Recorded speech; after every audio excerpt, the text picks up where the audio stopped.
Dabki road Wankhede नगर येथे करता हनुमान मंडळ, दमानिया नेत्रालय, युनिव्हर क्लब व सत्यसाई संघटना अकोला यांच्या संयुक्त विद्यमाने भव्य नेत्र तपासणी, मोतीबिंदू शस्त्रक्रिया व भव्य रोग निदान शिबिराचे आयोजन करण्यात आले होते।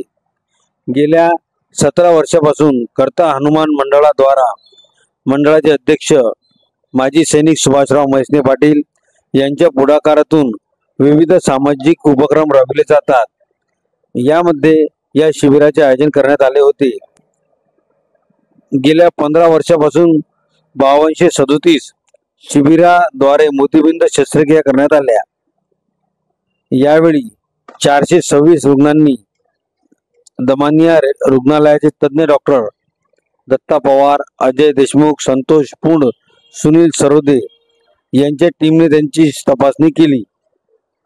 210 रुग्णांना मोतीबिंदू शस्त्रक्रियेसाठी वेगवेगळ्या तारखा देण्यात आल्या। यावेळी चंद्रकांत ताटे, शर्माताई, संजय बहाड, प्रमोद हेलगे, हिम्मत पोरे, प्रकाश जाधव, विलास आगरकर, मुरलीधर आवाटे, संतोष जाधव, वसंत माळी, देवलाल उजाडे, भिकाभाऊ भगत, कोकाटे साहेब व करता हनुमान मंडळाचे कार्यकर्ते यांनी परिश्रम घेतले।